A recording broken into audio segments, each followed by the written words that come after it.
যত পৃথিবীর বিজ্ঞানী বৈজ্ঞানিকরা পৃথিবীর যে ফিল্ডে বা যে কোনো গ্রাউন্ডে যারাই কর্মস্থলে কাজ করছে, যেখানে সমস্যা তৈরি হয় আমরা কোথাও যখন সমাধান পাই না, একটা ছোট্ট সূত্র, একটা ক্ষুদ্র সূত্র বলে দেয়, ওটাই একমাত্র কোরআন সাহায্য করে। বলুন সুবহানাল্লাহ। যে ছোট্ট একটা সূত্র বলে দেয়, ওখানটা আমরা পেয়ে যাই কোরআন থেকে তার সমাধান। কোরআন সূত্র বলেছে। যখন আপনি চিন্তা করুন, মিশরের ফেরাউনকে নিয়ে যখন চিন্তা ভাবনা চলে, সব টেনশনে পড়লো। ইজ ইট ফেরাউন? Is it true? Is body of ফেরাউন? How can this possible? What is that? That is pyramid? How can this possible? এটা কি ঢিপি অটোমেটিক তৈরি হলো? পাহাড় যখন দেখছে কি করে দাঁড়িয়ে আছে, সূর্য যখন দেখছে কি করে দাঁড়িয়ে আছে, কোথাও যখন এর কোনো সমাধান নেই, কোরআন ফেরাউনের কথা বলেছে, বাস্তবে মিশরে আজও ফেরাউন আছে। কোরআন আম্মা হাওয়ার কথা বলেছে, বাস্তবে জেদ্দা সমুদ্রের পাড়ে আম্মা হাওয়ার খবরও আজ আছে। কোরআন পিরামিডের কথা বলেছে, বাস্তবে দেখুন পিরামিড আজ আমরা দেখতে পাই। কোরআন পাহাড়ের কথা বলেছে, আমরা কোরআনে বাস্তবে পাহাড় দেখতে পাই। কোরআন বলেছে মারাজাল বাহরাইন ইয়ালতাকিয়ান বাইনাহুমা বারযাকুল লা ইয়াবগিয়ান, দুটো সমুদ্র বয়ে যাচ্ছে, মধ্যে কোনো পর্দা নেই, তাও একটা আরেকটার সঙ্গে মিশে না। বাস্তবে আমরা সেই জায়গায় যে ভিডিওতে ইউটিউবারদের বদৌলতে আপনারা দেখেছেন কি, যে একই সমুদ্রের দুরকম পানি, নীল পানি আর সাধারণ পানি, একই সমুদ্রে দেখছেন নোনা পানি, মিঠা পানি।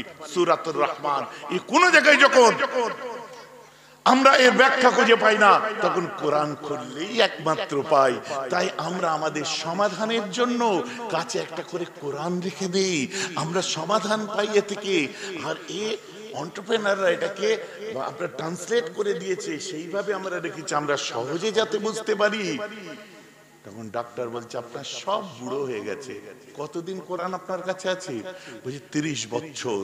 বলছে আপনার হার্ট বাঁদিকের পকেটে ছিল আর বাঁদিকে হার্ট থাকে। বলছে আপনার সব বুড়ো হয়ে গেছে, আপনার হার্টটা এখনো 30 বছরের জওয়ান আছে। বলুন না সুবহানাল্লাহ। এটাও কোরআন বলে দিয়েছে, অনুনাজ্জিলু মিনাল কোরআন মা হুয়া শিফাউন ওয়া রাহমাতুল লিল মুমিনিন। কোরআন তো আমাদের সুস্থ থাকার জন্য পৃথিবীতে এসেছে, রহমত হয়ে পৃথিবীতে।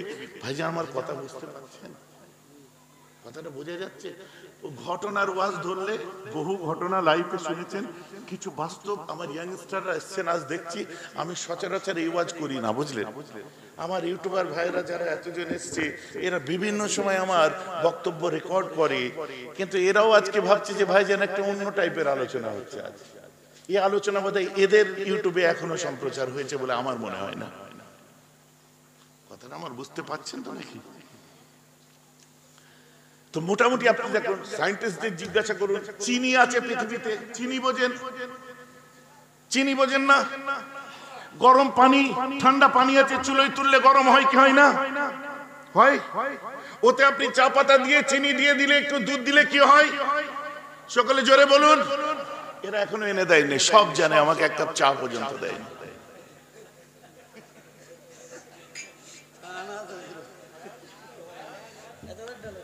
সায়েন্টিফিক চা তৈরি হবে না, না ওরা এনে রেখেছে, ওটা গার্ড করো না, ওদের ওদের অবস্ট্রাকশন করে ওদের সব বনাস করো। ভাইজি আমার কথাটা আপনারা বুঝতে পারছেন কেউ আমি কি বলতে চাচ্ছি? তো দিস ইজ মাই হোলি কোরআন। তাই বলেছিলাম যে আমাদের, আমরা তো নবীকে শ্রেষ্ঠ বলে মনে করি। এক সময় আল্লাহ রাসূলের সব সাহাবা একরামরা বসেছিলেন, ঠিক আছে, আলোচনা করতে করতে বলছে, জানো, একজন সাহাবা বলছে, জানো আল্লাহ তাআলা মুসা কালিমুল্লাহর সাথে কথা বলেছে। মুসা কাল্লামাহুল্লাহু তাকলিমা, মুসা তো আল্লাহর সাথে কথা বলতেন। গুড। আরেকজন বলছে, জানো ঈসা আল্লাহ তাআলা তাকে এমন একটা ক্ষমতা দিয়েছে, মুর্দা জিনিসের মধ্যে ফুঁক দিলে ঈসা কালিমাতুল্লাহি ওয়া রূহু, মুর্দা জিনিসের উপর ফুঁক দিলে তারপর তাকে জিন্দা করে দিতে। জানো? আরেকজন বলছে, জানো মুসা নবী তার আশা নিয়ে যখন পাথরের গায়ে মেরেছিল, পাথর থেকে ঝর্ণা বার হয়ে গেছিল পানির। আরেকজন বলছে ইব্রাহিম খলিলুল্লাহর ব্যাপার জানো? কি? ওয়াকাযালিকা নুরিয়া ইব্রাহিম মালাকুতাস সামাওয়াতি ওয়াল আরদ, জমিন আসমানের মধ্যে কুরআন বলছে ইব্রাহিম নবী যা কিছু আছে সব ইব্রাহিম নবীকে সচক্ষে দেখিয়েছে। ওটা সায়েন্টিফিক আলোচনা হলো। শ্রেষ্ঠ আরেকটু মানে কষিয়ে দিয়ে আরেকটু ভারী করে দিয়ে ওই আলোচনাটাকে দিয়ে আমাদেরটাই আসবো, অসুবিধা আছে কারো? তখন আমি বলেছিলাম শুধু এইটা না, আমি শুধু ছোট্ট ছোট্ট করে বলবো যে মানুষের শর্ত ছিল ক্রিয়েটারের পরে একজনের নামে তুরস্কের ইতিহাস তার জীবনের সাধনা উৎসর্গ করবে। কোন সলিমুদ্দিন কলিমুদ্দিন নয় সে, যাদের জন্য কেমব্রিজ আজও সাক্ষ্য দেয়, যাদের জন্য হার্ভার্ড সাক্ষ্য দেয়, যাদের জন্য অক্সফোর্ড সাক্ষ্য দেয়, যাদের জন্য বিশ্বের বড় বড় লাইব্রেরি সাক্ষ্য দেয়, তারা আজকে কথা বলছে এবং তার শর্ত অনুযায়ী রাসূলকে একমাত্র তারা চুজ করছে।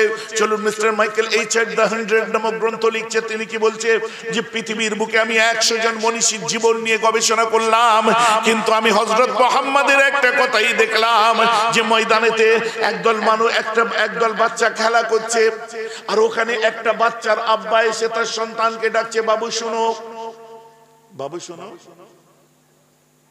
আমার রাসূল বলছে ও যাবে না, তুমি যাও।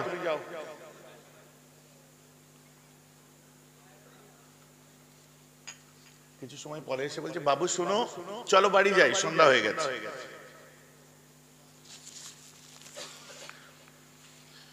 নবী আমার বললেন ও যাবে না, তুমি যাও।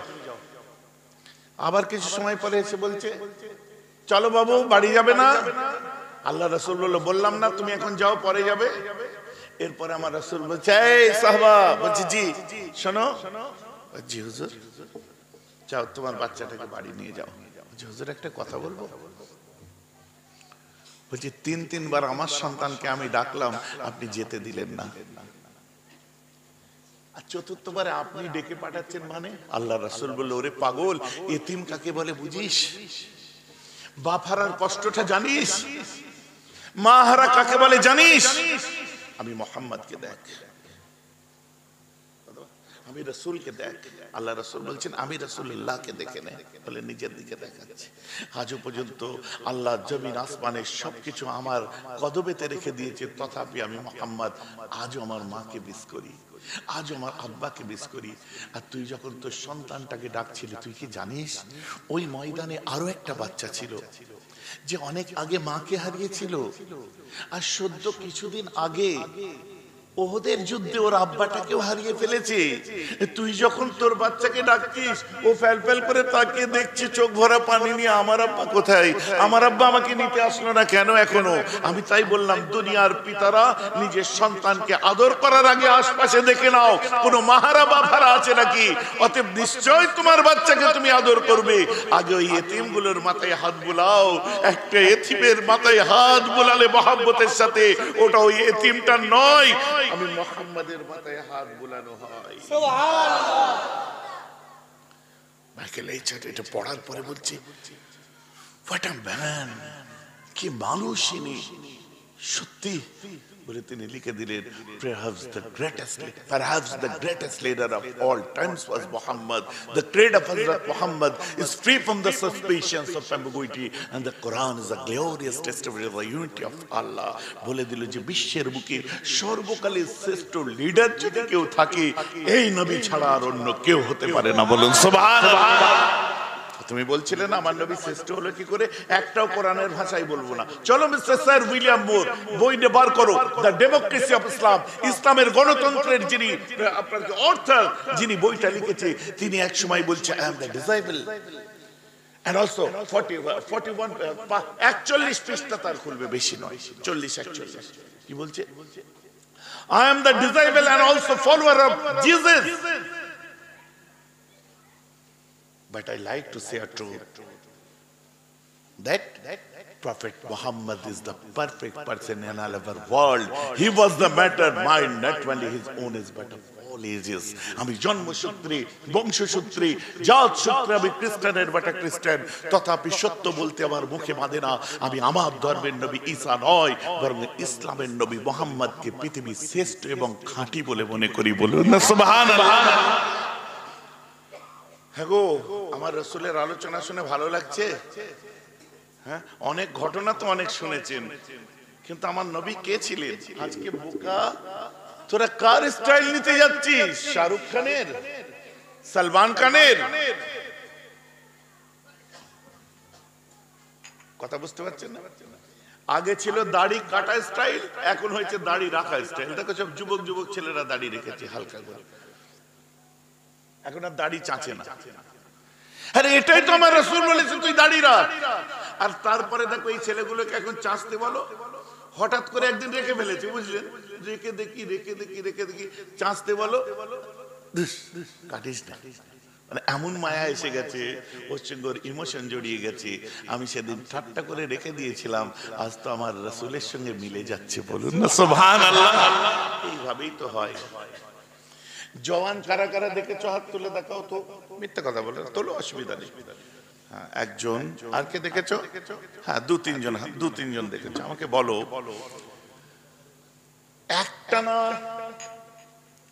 একটানা দেখে শেষ করতে পেরেছিলে কি? ওই টেনে বিরক্ত লাগছে ধুস, বিরক্ত লাগছে ধুস, বিরক্ত লাগছে ধুস, ওই করে করে কোন রকমে শেষ হয়েছে। এখন বলো, যত নতুন সিনেমা আসছে সব সিনেমা একটা দিয়ে মুখে দাড়ি পুরো চাঁচা না দাড়ি আলা। হ্যাঁ, সুলতান দেখো সালমান খানের দাড়ি, জওয়ান দেখো শাহরুখ খানের দাড়ি। আর কোন কোন ফিল্ম আছে বলো না? লজ্জা লাগছে, আমি হুজুর বলতে পারছি আর তুমি সাধু সাচ্ছ। কথা বল, এটা আমাদের মেহরাব ভাইয়ের মজলিস মানে খোলামেলা আলোচনার মজলিস। এখানে রাগ ঢাক লুকোনো চুরুনি, তোমার মুখ আর মুখোশ দুরকম হবে তো চলে যাও। ওইসবের জন্য মুখ মুখোশের দল আলাদা আছে, সেই দলে চলে যাও। এখন যেখানেই যাবে সেখানেই লোক যাতা কথা বলছে। আর মেহরাব ভাইয়ের মজলিসে বসবে, ওখানে যেটা দিলে আছে সেটা মুখে বলো বাবা, মানুষ তোমায় খারাপ ভাববে। Don't think about that, whatever you are. তুমি কি, কে কি বলছে ও কান দিও না। তুমি কি, তুমি তো জানো। ভাইজান আমার কথা বুঝতে পারছেন? मैं ऐसा ही हूं यार, আমি এমনই। তাতে কি হবে? শুনুন, আগেই বলেছে গোনা মানুষের জন্য। আপনি দেখেন যত, আচ্ছা আগে সব প্যান্ট পরতো গাঁটের নিচে, আর এখন প্রত্যেকটা যুবক ছেলেকে তুলে দেন প্রত্যেকের প্যান্ট গাঁটের উপরে। এই কথা ঠিক বলছি না ভুল বলছি? হ্যাঁ, ঠিক করে বলো, ঠিক না ভুল? প্যান্ট কি এখন গাঁটের নিচে আর যায়? সব গাঁটের উপরে স্টাইল। আবার পায়ে আবার কি কালো একটা দড়ি বাঁধে, আমাদের গুলো বাঁধে। আমি জিজ্ঞাসা করি এটা বাঁধলে কি হয়? তো বললো যে ভাইজান ওই যাদের একটু মানে ছেলেদের ওই একটা অসুখ আছে না, একটু কোনো একটা বিশেষ জিনিস ছোট বড় যাদের থাকে, যাদের বাঁ দিক ছোটটাকে ডান পায়ে বাঁধে আর ডান দিক ছোট থাকলে বাঁ পায়ে বাঁধে। ওটা লজ্জায় বলতে পারে না, কিন্তু সিস্টেমটা হচ্ছে এই জন্যে যাদের বাঁধা জানবেন তার একটু ওই অসুখ আছে। এটা ওই অনেক পুরাতন একটা টুটকা বলে, তাই মায়েরা দেয়, বেঁধে দেয়। কথাটা আমার বুঝতে পারছেন তো নাকি? নাহলে আমি আর কোনো যুক্তি খুঁজে পাই না। আগে এইসবই প্রবলেম হলে, টেস্টিস প্রবলেম হলে এক পায়ে বেঁধে দিতে শিকড়, আমি দেখেছি। তো এখন যারা বাঁচছে আমার যুবক ছেলেরা, তো এত কম বয়সে আল্লাহ তোমাদের অসুখ ভালো করে দিক, আমি দোয়া চাই।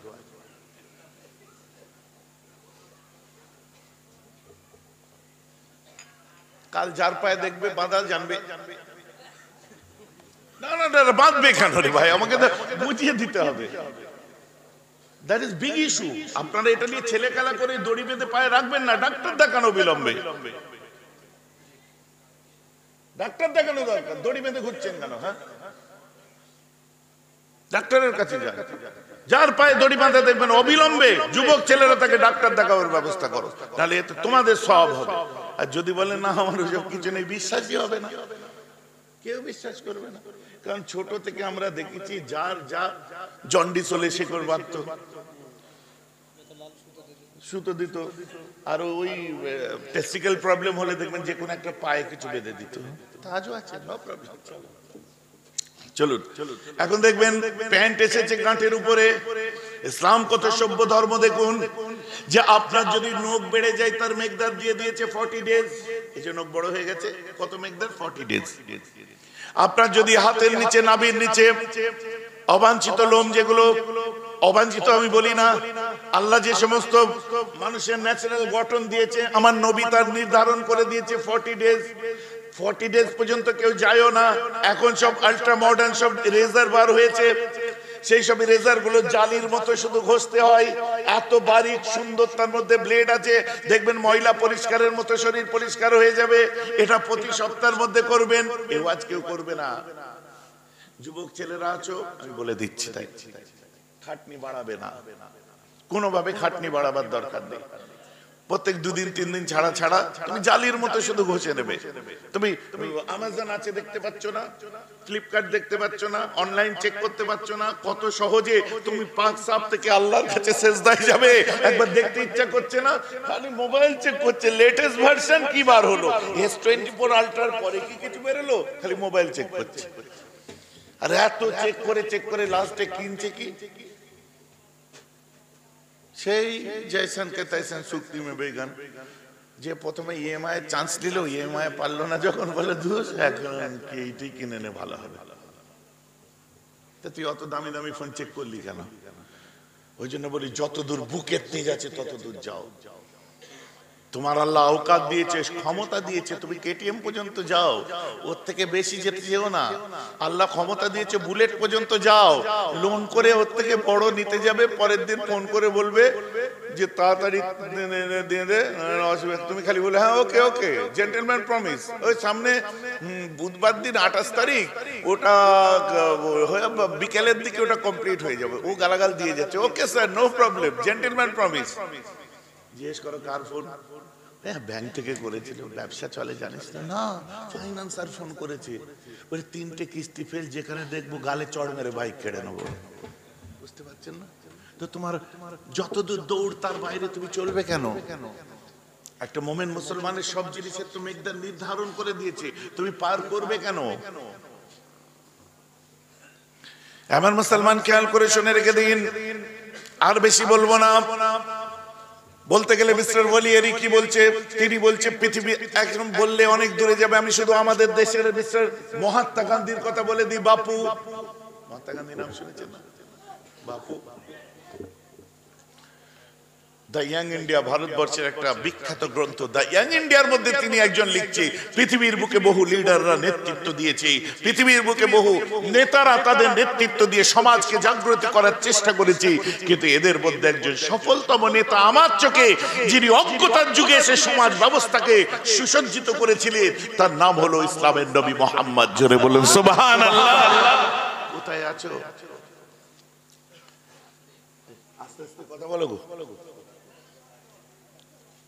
কথাটা বুঝতে পারছেন?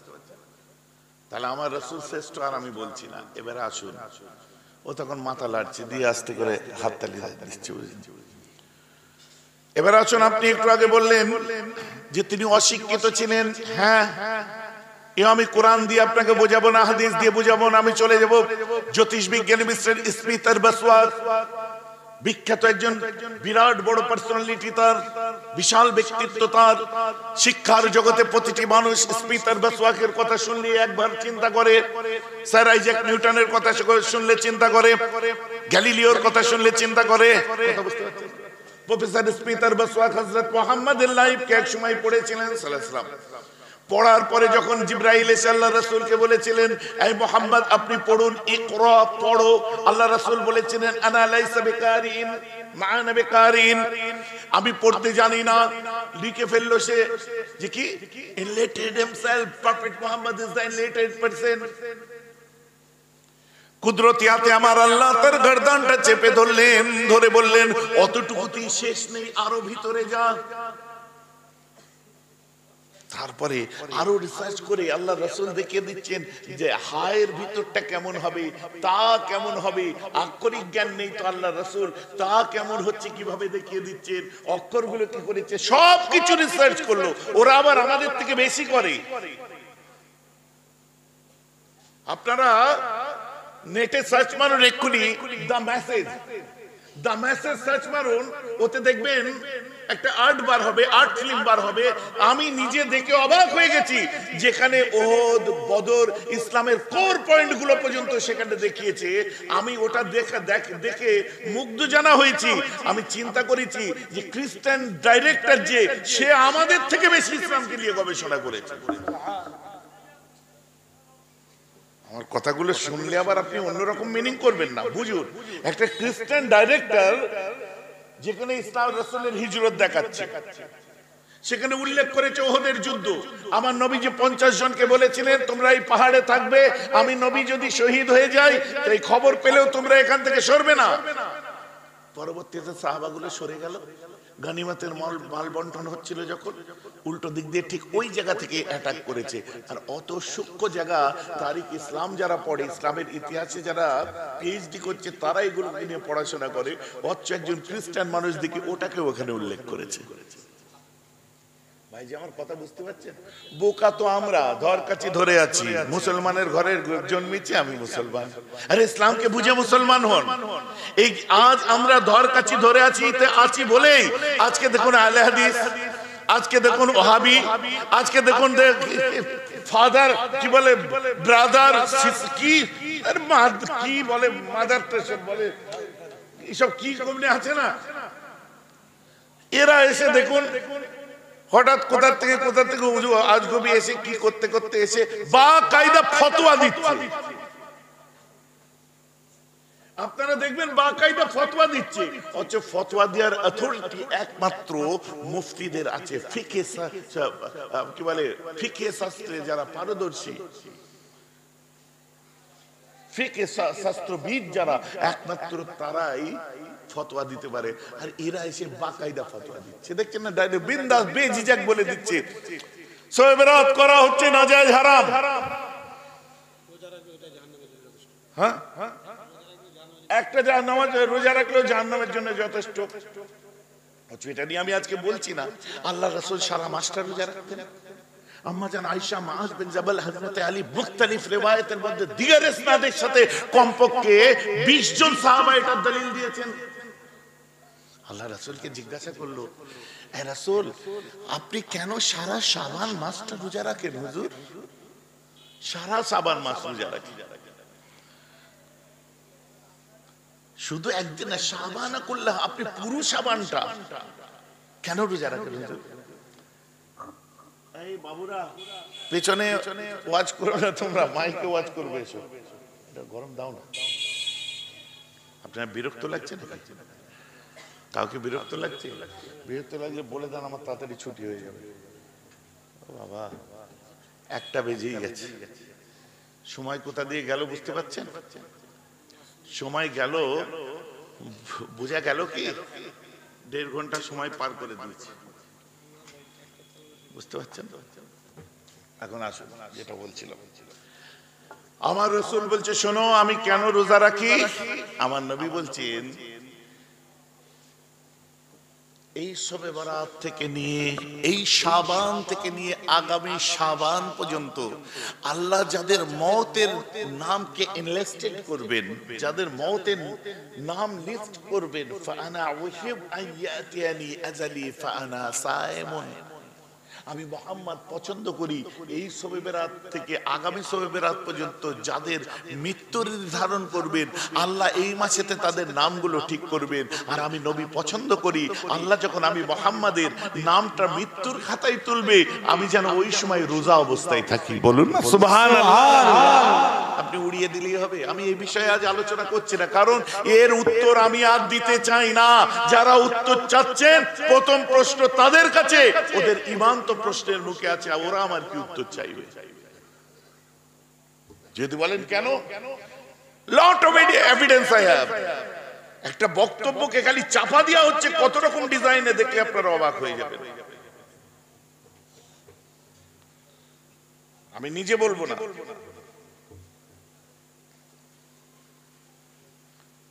একটা বক্তব্যকে কত রকম ভাবে শুধু চাপা দেওয়া হচ্ছে, দেখুন শুধু।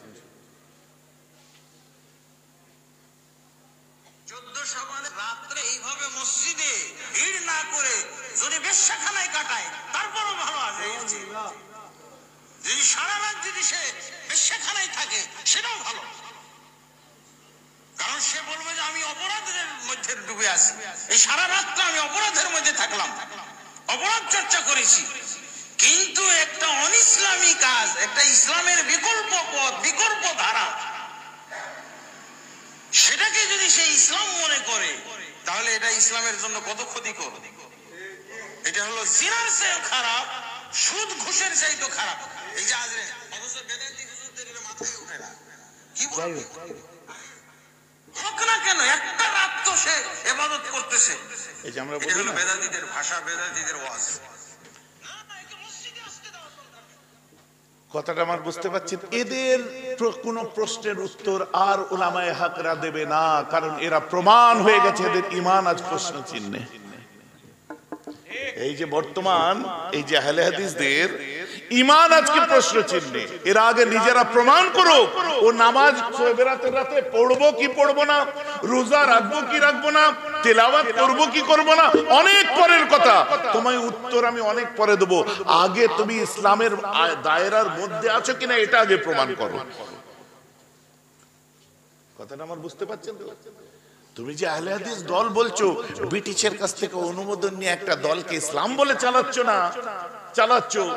আর তুমি ধর্মের দোহাই দিচ্ছ, আগে এর দলিলটা দাও। আগে আমাকে দলিল দাও।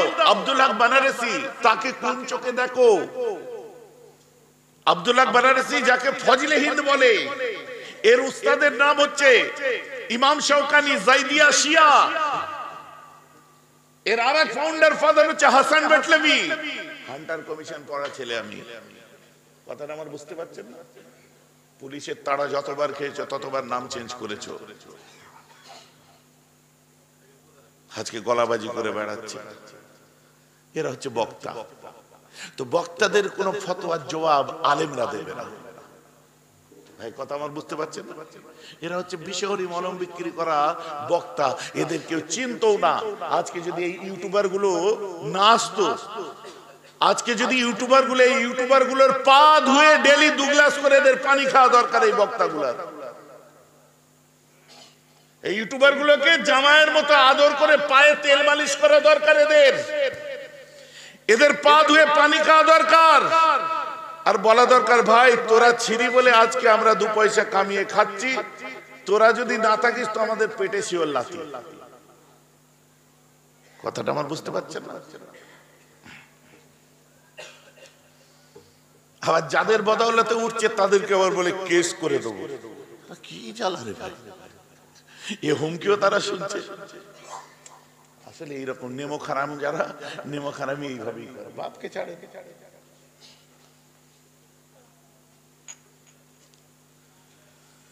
আমার মুসলমান খেয়াল করে শুনে রেখে দিন,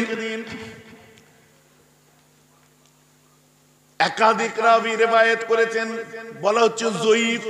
আরে জয়ীফ তোর মুখে শুনবো কেন? টেলিফোন মিস্ত্রি, ফোন মেকার, মোবাইল সারানো পার্টির কাছে শুনবো কেন? না ওটা জয়ীফ, তোর কাছে কেন শুনবো? রাজমিস্ত্রির কাজ করতিস তুই, আলেমকে বলতে বল। কথা বুঝতে পারছেন? আর এত বড় একটা বাজে ঘৃণ্য কথা বললো, আর একজন আলেম সেটাকে আবার চাপা দিচ্ছে। ডাইরেক্ট বলে দাও, এটা বলা তার উচিত হয় রে, ওকে আবার ঈমান আনতে হবে। দেশে আবার পালিশ পাচ্ছে, গাল, পাবলিকের গাল, কেওড়া তলা পান না কি বলে না, এমন গাল দিচ্ছে পাবলিক।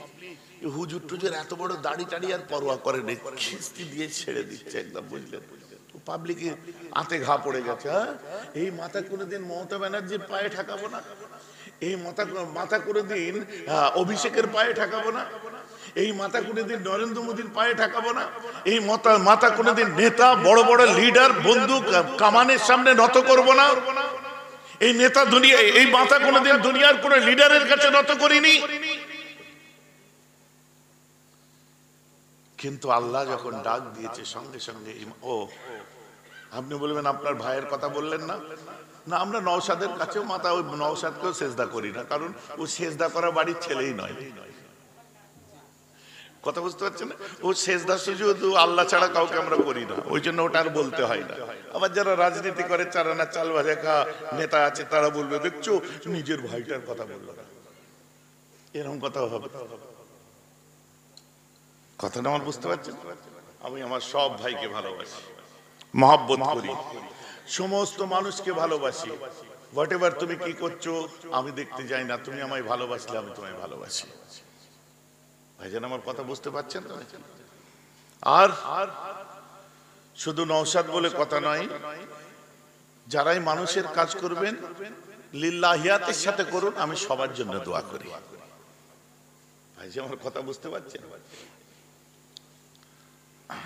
আমার মুসলমান খেয়াল করে শুনে রেখে দিন। বলতে বলতে এত দূরে চলে এলাম, আল্লাহ রাসূল স্বয়ং নিজের জবান দিয়ে বলছেন, নবীজি আমার নিজের জবান দিয়ে বলছেন যে আমার আল্লাহ তাবারক ওয়া তাআলা, আগে বলে দিয়ে এই কথাটা বলার আগে বলবি ভাইজান হাদিসটা গরীব, হাদিসটা গরীব, বা কেউ বলবে হাদিসটা জয়ীফ। এই জয়ীফ বলে আপনাদের চমকে দেয়, হাদিস গরীব হলে সেটা গ্রহণযোগ্য নয় এমন একবার দেখিয়ে দেন কোথায় আছে। হাদিস আমি পড়ে শোনাবো আজকে, যদিও মুহাদ্দিসানা কোনো আলোচনা হচ্ছে না। বুখারী শরীফের প্রথম হাদিসটা কি হুজুর? একটু জোরে বলেন তো। ইন্নামাল আমালু বিন্নিয়াত। দুই হুজুর আমার দুই পাশে আছে, আপনি কোথাকার ছাত্র? কাজীপাড়া। আপনি? হ্যাঁ, বালিশা। বালিশা এই পাশেই মাদ্রাসা আছে, আমি এবার হাত ভাঙা অবস্থায় আছি।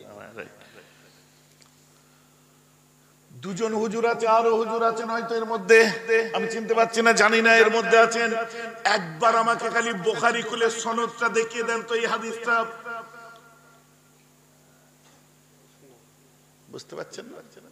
ওই যে গরীব আর জয়ীফ হাদিস দিয়ে আপনাদের চমকায় না, বুখারীর প্রথম হাদিসটাই হলো গরীব কিন্তু সহিহ। বলেন না সুবহানাল্লাহ? কারণ সমস্ত সাহাবারা যেখান থেকেই রওয়ায়াত করেছে হাদিসটা গরীব, কিন্তু সব সাহাবারাই রওয়ায়াত করেছে এটা সহিহ। যে হাদিস গরীব মানে যে অগ্রহণযোগ্য, গ্রহণযোগ্য নয়। জয়ীফ যদি হয় কোন হাদিস, মুহাদ্দিসিনরা আল্লামা আযহারুল্লাহ জামাখশারি থেকে আরম্ভ করে ফাতুল বারী ইবনে হাজার আসকালানী থেকে আরম্ভ করে ফায়জুল বারী কুলুন আনোয়ার শাহ কাশ্মীরি রাহমাহুল্লাহ থেকে আরম্ভ করে যতজন পৃথিবীর ইমাম নববী থেকে আরম্ভ করে আপনার যত বড় বড় মুহাদ্দিসিনরা এসেছে, মোল্লা আলী কারি থেকে সব কুল মুহাদ্দিসিনদের একটাই কথা যে হাদিস জয়ীফ হলে ফজিলতের ক্ষেত্রে সেটা আমল করাটা হচ্ছে উত্তম কাজ এবং জায়েজ। জোরে বলুন সুবহানাল্লাহ। এটা আমলি ব্যাপার। হ্যাঁ গো, শবে বরাতের রোজা রাখা কি আমরা ফরজ বলি? শবে বরাতে রাত্রে নামাজ পড়া কি আমরা আপনার ওয়াজিব ফরজ বলি? না। কিন্তু কেন? আল্লাহর রাসূল স্বয়ং বলছেন কি, যে ইজা কানা লাইল, যখন তোমাদের কাছে লাইলাতুন নিসফে মিন শাবান, যেটার ফারসি ভাষা শবে বরাত, তোমাদের কাছে যখন শবে বরাত এসে যাবে তখন তোমরা কি করবে? কুমু লাইলহা ওয়া সুমু নাহারহা, তোমরা রাত্রে জাগবে আর দিনে তোমরা রোজা রাখবে। বলুন না সুবহানাল্লাহ।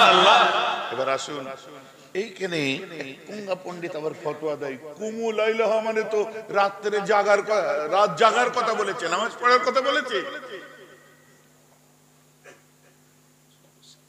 কথা বুঝতে পারছেন? লাইলাতুল কদর সম্পর্কেও আমার রাসূল ঠিক একই কথা বলেছেন। ওইখানেও এই কুমু বা কমা এই একই শব্দ ব্যবহার করেছে। তো লাইলাতুল কদরের ক্ষেত্রে এই কমা কথার জন্য রাত জেগে কেন নামাজ পড়েন আগে জবাব দেন। ভাইজি যখন সব রাস্তা বন্ধ হয়ে যাবে তখন বলবে দেখতে না দিয়ে চলন ব্যথা, সবটাই ঠিক আছে, সবই সোফার, সব ঠিক আছে, কিন্তু কথাটা কেমন নাকে নাকে বললো না? ভুল ধরার কোনো জায়গা নেই। আচ্ছা এবারে আসুন, আমার আল্লাহ রাব্বুল আলামিন তার খাস রহমত নিয়ে আকাশের শেষ প্রান্তে চলে আসে, এটাতে আর তো অন্য কেউ কথা বলতে পারবেন না। আমার রাসূল চলে আসে কি, হুজুর এটাও তো গরীব আছে। আগেই বলছি গরীবের সংখ্যা আগে পাবলিককে বুঝিয়ে তারপর গরীব বা জয়ীফ বুঝাবে। গরীব আলাদা, জয়ীফ আলাদা, আর মওজু আলাদা। কথাটা বুঝতে পারছেন না? মওজু মানে মিথ্যা হাদিস। তাকে জিজ্ঞাসা করবেন হাদিসটা কি মিথ্যা, যদি বলে হ্যাঁ মিথ্যা, তাহলে আমরা আলবানি ফালবানির কিতাব থেকে দেখবো না, ডাইরেক্ট নফসি কিতাব থেকে দেখাবো। ভাইজান কথা বোঝা যাচ্ছে? এবার আসুন, বলছে আল্লাহ তার বিশেষ রহমত নিয়ে নেমে চলে আসেন শেষ আকাশে। এসে আমরা শোবে রাতের নামাজ কখন আরম্ভ করি? এশার নামাজের পরে, তাই তো না? সময়টা আরম্ভ হয়ে যাচ্ছে কখন? যে সূর্য ডুবার পর থেকে, মাগরিবের পর থেকে হাত্তা মাতলাইল ফজর, যখন হাত্তা তুলুইল ফজর, যখন সূর্য উদয়ের আগে পর্যন্ত এসে আল্লাহ বলতে থাকে আলা মিন মুস্তাগফিরিন, তোমাদের মধ্যে কে আছো যারা আমার কাছে ক্ষমা চাইছো? আহা, বলুন সুবহানাল্লাহ। আল্লাহ বলছেন গো, আল্লাহ বলছেন কে আছো আমার কাছে ক্ষমা চাইতে চাও? আমরা ঘুরে বেড়াচ্ছি এদিক ওদিক, ঘুরেই বেড়াচ্ছি। আল্লাহ বলছে শোনো, কে আছো আমার কাছে ক্ষমা চাইতে চাও? কে আছো আমার কাছে ক্ষমা চাইতে চাও? কে আছো আমার কাছে ক্ষমা চাইতে চাও? এই একই আওয়াজ হয়ে যাবে কখন? মাগরিব থেকে ফজর পর্যন্ত। বলুন না সুবহানাল্লাহ। তার সঙ্গে কি আলামিন মুস্তারজিকিন, আলামিন মুস্তারজিকিন, আলামিন মুস্তারজিকিন, তোমরা কে আছো আমার কাছে রিজিক চাইছো? কে গরীব আছো আমার কাছে রিজিক চাইছো? কে গরীব আছো আমার কাছে রিজিক চাইছো? এইভাবে আল্লাহ প্রতিটি বিষয় নিয়ে যার যেটা দেখবেন সেট হয়ে যাবে চাইছো। মাগরিব থেকে ঈশা পর্যন্ত সপ্তম আসমানে আপনার আকাশের শেষ প্রান্তে এসে রহমত নাজিল করে সারা রাত, আর এগুলো বলতে থাকে, বলেন না সুবহানাল্লাহ। এই করতে করতে ফজরের সূর্য উঠে যায়। কিসের জন্য এত হিংসা? না হুজুর, হালুয়া লুটির ব্যাপারটা সব হুজুররা বলছে। আমার বাড়িতে কাল হালুয়া এত হয়েছে আপনি কি বলবো। হুজুর হালুয়া রুটিটা তো সবাই খারাপ বললো।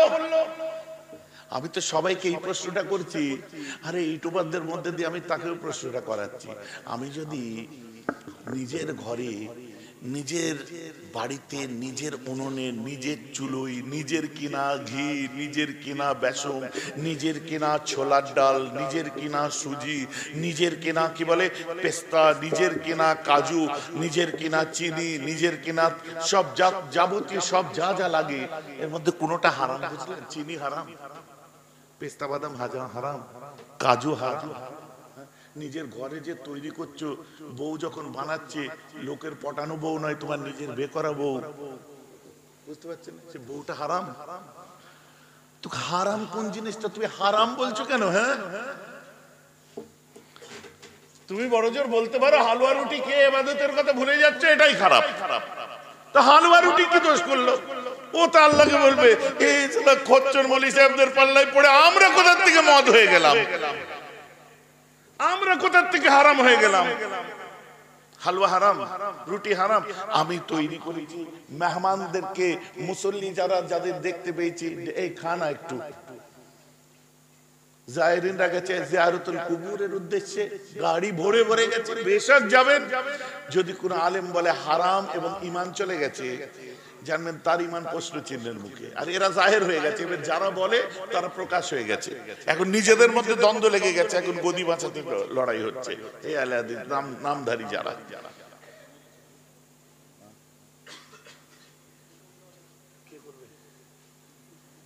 আমি পারি না সব। তো আমার ভাইজান আমার কথা বুঝতে পারছেন তো নাকি?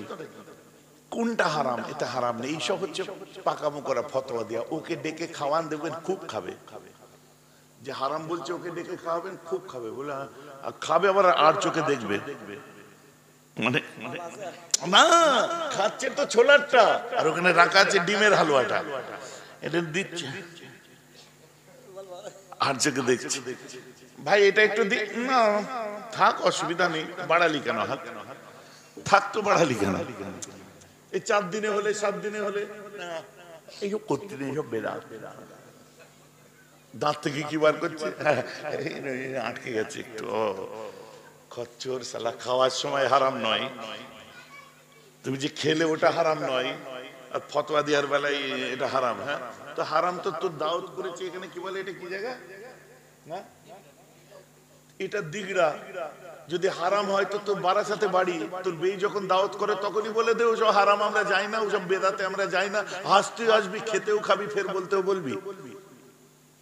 কি হচ্ছে? এখন মানুষের চোখ খুলে গেছে। তো চলেন এটা বলে শেষ করে দিই, আর বাড়াবো না। এই যতই ফতোয়া দিচ্ছে তত মাশাআল্লাহ আমাদের কাজ আরো বেড়ে যাচ্ছে, বলেন না সুবহানাল্লাহ। খুব করবে, এতে কোনো টেনশন নেই। যদি দলিল চাই, যে দলিল চাইছে বলবে দলিলটা আমার কাছে কেন চাইছো, আমি মাওলানা। তোমার যদি দলিল দরকার হয় আমাদের হুজুরদের সাথে বসো। তোমরা কানা আমাদেরকে দেখিয়ে দিতে পারছো না?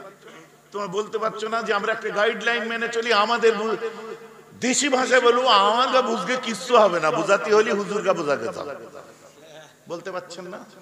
যে আমাদের কেন বোঝাচ্ছ, আমরা একটা গাইডলাইন মেনে চলি। আমরা যে মুজাদ্দেদে জামানকে ভালোবাসি তাদের আলেমরা আমাদের আছে, আমাদের আলেমদের বুঝিয়ে দেন। সময় হয় বসুন, আমার পিছনে লেগে কি হবে না, মানে ব্যাপার। এই যুবকগুলো ঠিক উত্তর দেয়। আমাকে বলছে ভাইজান, আমাকে এসে বলছে আমি কি, আমাকে এসে বললে জিয়ারত করতে বেরিয়েছি, সেইখানে একটা গুনাহ করি, কিছু মনে করবো না হলে কি। বলছে আমি শোবে রাতে রাত্রে গোসল টোসল করে নিয়ে সবকিছু করে, ঠিক আছে, ফজরের নামাজ পড়েছি, ঠিক আছে, জোহর পড়েছি, এশা পড়েছি, মাগরিব পড়েছি, তারপর নামাজ পড়েছি, এশা পড়েছি, তারপর দাদা হুজুর কেবলার মাজার জিয়ারত করেছি, আর আমার ঠোঁটটা কালো, জানেন তো। হ্যাঁ, তারপর বলছে বটতলায় বসেছে, এসে বললে এসব করে কি লাভ। আমি তখন বললাম সিগারেট খাবে, অনেক রাত হয়েছে, সিগারেট খাবে। আমি সিগারেট খাই, তারপর কি হলো, বলে চলে গেল। তুই সিগারেটও খাস? বলে আমি আল্লাহর কসম আজকে থেকে ছেড়ে দিয়েছি। ও বলছে আল্লাহর কসম আজ থেকে ছেড়ে দিয়েছি, তো অভ্যেস রয়ে গেছে। বললাম সিগারেট খাবে? সে হুজুর এত বড় তার দাড়ি, মাথায় টুপি, কাঁধে রুমাল দিয়ে এসছে। আমি বললাম সিগারেট খাবে একটা, খাও না, আদব কোথাকার বলে চলে গেছে। তো বললি কেন? বলছে ওর উত্তর হচ্ছে এটাই, কারণ আমি এত বছর সিগারেট খেয়েছি, কোনোদিন আমার সামনে দাঁড়িয়ে সিগারেটটা হাত থেকে ও কেড়ে নেয়নি আমার। যদি কেড়ে নিত আমার লাঞ্চ টাইম বেঁচে যেত। কোন খারাপ কাজ করতে গেছি, কোন মাওলানা বাধা দেয়নি। মদ খাচ্ছি, কোন মাওলানা জি আমায় বাধা দেয়নি। আমি আমার বউকে এসে পিটাতাম আগে, আজ বড় আফসোস হয় আমার জানের জান করে রেখে দিই। কোনোদিন কোন মাওলানা আমায় বারণ করেনি। আজকে নামাজ পড়তে গেছি, ও বারণ করতেছে, তাই বলেছে বিড়ি খাবি। আমার কথা আপনাদের খারাপ লাগছে নাকি বুঝতে? তো কি হবে, চলে গেল, ছাড়, এখানে এন্ড করো ব্যাপার। এখানে দা এন্ড বলে না তো, ডিডেন্ট করে দাও। ওকে আমি বলেছিলাম খবরদার এই কথা বলো না, prophet Muhammad have not any miracle from 1 to 40 years. তুমি বলছো ইসলামের নবী মুহাম্মাদের জন্ম থেকে 40 বছর পর্যন্ত কোন রকম মুজিজা ছিল না। আর তুমি বলছো ইসলামের নবী পড়াশোনা জানতো না। শ্রেষ্ঠ নবীটা ক্লিয়ার করে দিয়েছি, বাকি রইল লেখাপড়া জানতো না। শোনো, এ যখন বললে ইসলামের নবী পড়াশোনা জানে না, আল্লাহ তার কুদরতি হাতে গর্দানটা ধরে বলল আমার মুহাম্মদকে নিয়ে আরো একটু পড়াশোনা করে যাও। যখন পড়াশোনা আরম্ভ হয়ে গেল আল্লাহ রাসূলকে নিয়ে, পরে সে লিখছে enlightened himself but he is the author of a book that is Quran। লে কি বলছে, উনি অশিক্ষিত কিন্তু একটা বিশাল বড় গ্রন্থের লেখক, বইটার নাম হলো কোরআন। আরে কোরআন নবীর উপর নাজিল হয়েছে, আমরা মুসলমানরা বুঝি, কিন্তু একটা অমুসলমান কি বলে, না না ও নাজিল টাজিল বুঝিনি, উনিই লিখেছে। বুঝতে পারছেন, উনিই লিখেছে। এখন আমার প্রশ্ন সেখানে, প্রথমে মাসওয়াকার স্পিরিট লিখছে মোহাম্মদানিজম গ্রন্থ খুলুন, যে enlightened himself, নবী মুহাম্মদ পড়াশোনা জানতেন না। পরে লিখছে কি he is the author of a book. কোন অশিক্ষিত লোক কোন বই লিখতে পারে? ইটস আ ইডিয়েটিক কমেন্ট, বোকার মতো কথা। অত বড় জ্ঞানী মানুষ, রাসূল লেখাপড়া জানেন না বলতে যে নিজে নিজের জ্ঞান হার্টফেল করলো, জ্ঞানের হার্টফেল করলো। যে লেখাপড়া জানে না সে কোথা থেকে বই লিখবে? পরে লিখছে কোন গ্রন্থ, যে গ্রন্থ সম্পর্কে মিস্টার উইলিয়াম মোর এক সময় লিখছে যে দ্য কোরআন ইজ আ বুক, এমন একটা গ্রন্থ কোরআন সম্পর্কে লিখছে, দ্যাট ইজ এক্সেপশনাল টেস্টিমনি। কে? কোরআন বলছে না, সেই মানুষটা বলছে। কোন বইটা লিখেছে? নির্ভুল গ্রন্থ হযরত মুহাম্মদ সাল্লাল্লাহু আলাইহি ওয়াসাল্লাম, যে নাকি লেখাপড়া জানতেন না। বইটার নাম কি? কোরআন শরীফ। ওটা নবীর উপর নাজিল হয়েছে। সে কি বলছে নাজিল টাজিল বুঝি না, উনিই লিখেছে। বইটার গুরুত্ব কি? শরৎচন্দ্র খুলুন, বঙ্কিমচন্দ্র খুলুন, রবি ঠাকুর খুলুন, ঋগ্বেদ খুলুন, অত যত বই,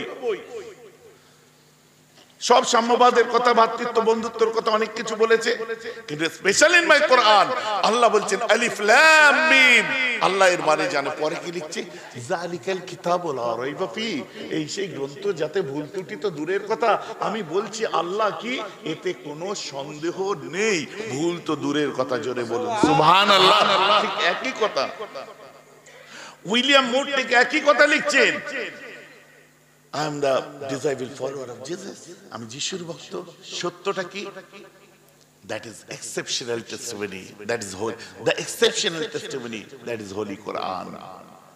পরে কি লিখছে, যে পৃথিবীর বুকে এমন একটা গ্রন্থ, যে গ্রন্থের মধ্যে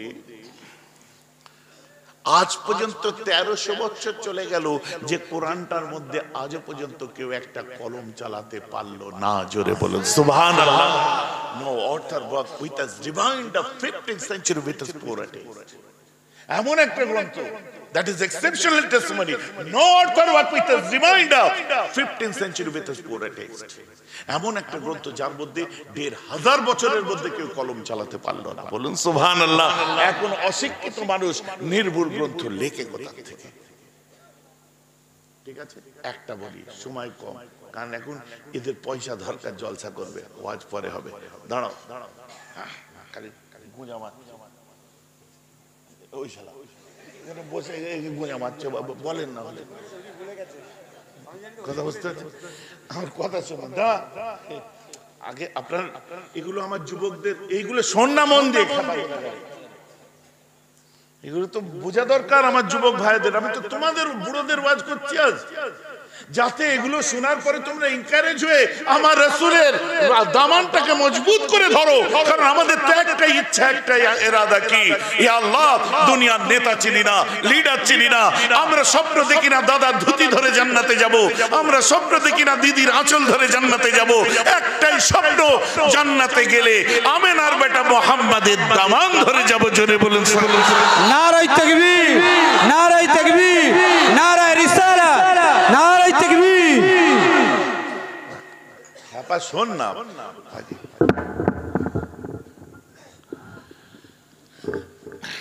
ওদের টেনশনও আছে, বুঝলেন তো? এত বড় জলসা করতে গেলে এইসবের প্রয়োজন আছে। এটা এই কি বলে, আরিফুল ভাই আমার করে দিত, কিন্তু বলে কি হবে, আমি রাস্তায় জামে পড়ে গেলাম, আর একটা বলেনি, বললে ঝামেলা শেষ। হ্যাঁ, তাহলে আল্লাহর রাসূল নির্ভুল গ্রন্থ লিখেছিলেন। যে আমার প্রশ্নে যুক্তি এখানে, যে নির্ভুল গ্রন্থ লিখতে পারে সে কোনোদিন অশিক্ষিত হতে পারে না। যেটা বলেন না সুবহানাল্লাহ। আবার কোরআনের মতো নির্ভুল। পরে আসুন, যে ইসলামের নবীর জন্ম থেকে কোনো মুজিজা ছিল না, হ্যাঁ আমি মানছি। আদম আলাইহিস সালাম ছোট্ট থেকে মুজিজা নিয়ে এসেছিলেন, আপনার নূহ নবী মুজিজা নিয়ে এসেছিল, আমি মানছি। হ্যাঁ, যত নবী রাসূল এসেছে, ইসমাইল নবী থেকে ইব্রাহিম নবী মুজিজা নিয়ে এসেছে, ইসমাইল নবী মুজিজা নিয়ে এসেছে, ইউনূস নবী মুজিজা নিয়ে এসেছে, ইয়াকুব নবী মুজিজা নিয়ে এসেছে, আইয়ুব নবী মুজিজা নিয়ে এসেছে, মূসা নবী মুজিজা নিয়ে এসেছে, ঈসা নবী মুজিজা নিয়ে এসেছে। এ মুসলমান, আমাদের নবী কোনো মুজিজা নিয়ে আসে নাই, বরং পা থেকে মাথা পর্যন্ত স্বয়ং মুজিজা হয়ে জন্ম নিয়েছে। আমার রাসূল পা থেকে মাথা পর্যন্ত খুদ মুজিজা হয়ে জন্ম নিয়েছে। যদি বলেন কি আল্লাহর রাসূলের জন্ম রহস্যটা দেখলে একদম দুনিয়া থেকে বিদায় নেওয়া পর্যন্ত মুজিজা। সুবহানাল্লাহ। আল্লাহর রাসূল যেদিন জন্ম নিয়েছিলেন, সেই দিনেতে সাফা মারওয়া পাহাড় কি থরথর করে কাঁপেনি? আল্লাহর রাসূল যেদিন জন্ম দিয়েছিলেন সেদিন আমু নদীতে জোয়ার এসেছিল, আর সোয়া নদী শুকিয়ে গেছিল, ওয়াকশাস নদী যাকে বলে। ইতিহাস খুলুন, আল্লাহর রাসূল যেদিন জন্ম নিয়েছিল সেদিন কি কাইসারের রোমে 14টা পাথর ভেঙে পড়েনি? আল্লাহর রাসূল যেদিন জন্ম নিয়েছিলেন কিসরা 13টা স্টোন সেদিন কি খসে যায়নি?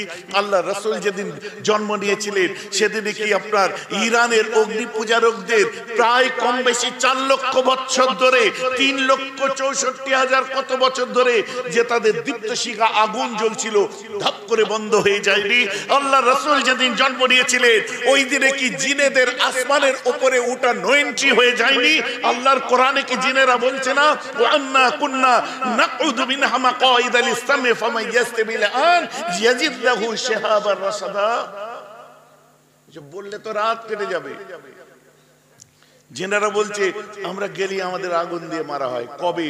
লাস্টে দেখা যাচ্ছে সব একদিনই হয়েছে এগুলো, যেদিন আমার নবী জন্মেছে। তো আমার নবীর জন্মানোইটা মুজিজা, জোরে বলুন সুবহানাল্লাহ। এসব মেরাবের এসব আওয়াজ শুনেছেন কোথায় আপনারা?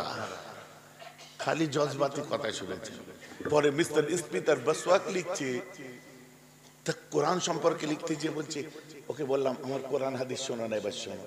তিনি লিখছেন, the Quran is a book which is a poem, a code of life and a code of laws, a book of common prayer, all in one, and is reverenced by a large section of human race as miracle of purity, as miracle of partly, as miracle of style, and as miracle of truth. All miracles come by one man, Prophet Muhammad. Miracle মানে অলৌকিক, যেটা ওলিদের ক্ষেত্রে আপনার কারামাত, নবীদের ক্ষেত্রে মুজিজা। আর ম্যাজিশিয়ানরা যেটা দেখায় ওটা কারামাতও নয়, ম্যাজিশিয়ান আপনার আর মুজিজাও নয়, ওটাকে বলে ম্যাসমেরিজম। For difference between mesmerism and miracle of Islam বুঝতে হবে। তো সে বলছে পৃথিবীর বুকে অলৌকিকতা তো ইসলামের নবী মুহাম্মাদের দ্বারা এসেছে, বলুন না সুবহানাল্লাহ। তার তিনটে প্রশ্ন আরো বিস্তারিত বলেছিলাম, শর্টে সংক্ষেপে ছেড়ে দিলাম। আজ আর ওয়াজ হবে না, একটু আমার নবী চিনিয়ে দিলাম। যেহেতু আপনারা সব ইয়াংস্টার, যুবকরা আছো, আজকে আধুনিকতার বিশ্বেও আমার রসুলের জায়গাটা কোনটা একটু বুঝতে পেরেছেন তো নাকি? একটু বোঝা গেছে তো নাকি? কোরআন হাদিসের ওয়াজ তো সব সময় শোনায়, আজ একটু অন্যরকম শোনালাম। এখন আপনাদের কাছ থেকে বিদায় নেব। বিদায় নেওয়ার আগে আমি ওইসব পায়েটায় ধরতে পারবো না, বুঝলেন? চাল দাও, এই দাও, ওই দাও, সেই দাও, প্যান্ডেল দাও, অমুক তমুকে। তোমার ইচ্ছা হলে দেবে, না ইচ্ছা হলে দেবে না। দেবে মা বাপের ভয়ে, সব বকশির উদ্দেশ্যে দেবে, না দিলে নো প্রবলেম। তোমার দেওয়াটা আমাদের দরকারও নেই, কারণ আল্লাহ তোমার নসিবে রাখেনি, তার হাবিবের মজলিসে দিয়া।